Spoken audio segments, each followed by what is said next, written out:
The 2011 Federal Duck Stamp Contest kicks off at the National Conservation Training Center in Shepherdstown, West Virginia. Wildlife artists and event supporters are here from near and far. Well, I think it's a real honor, and it's pretty exciting. I love all the people here. I've used to come to the contest every year. This is the first time in a few years I've been here. The contest is the oldest and most prestigious wildlife art contest in the United States. There are 190 entries this year. The eligible species are mallard, gadwall, wood duck, cinnamon teal, and blue-winged teal. And it's all in support of conservation.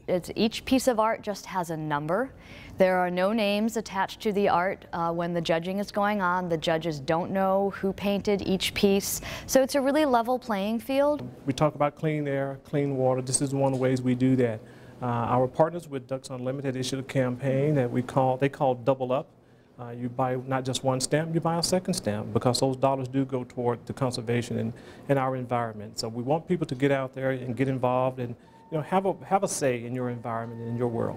The Federal Duck Stamp has raised more than $750 million since its inception in 1934.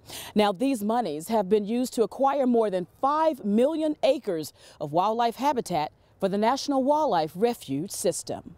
It's there for the ducks and geese, mammals, all sorts of wildlife depend on wetlands, and humans depend on wetlands too, of course. They're nature's water filters, so if you care about your environment, you care about conserving wetlands. Jim Haltman is the artist for the current duck stamp.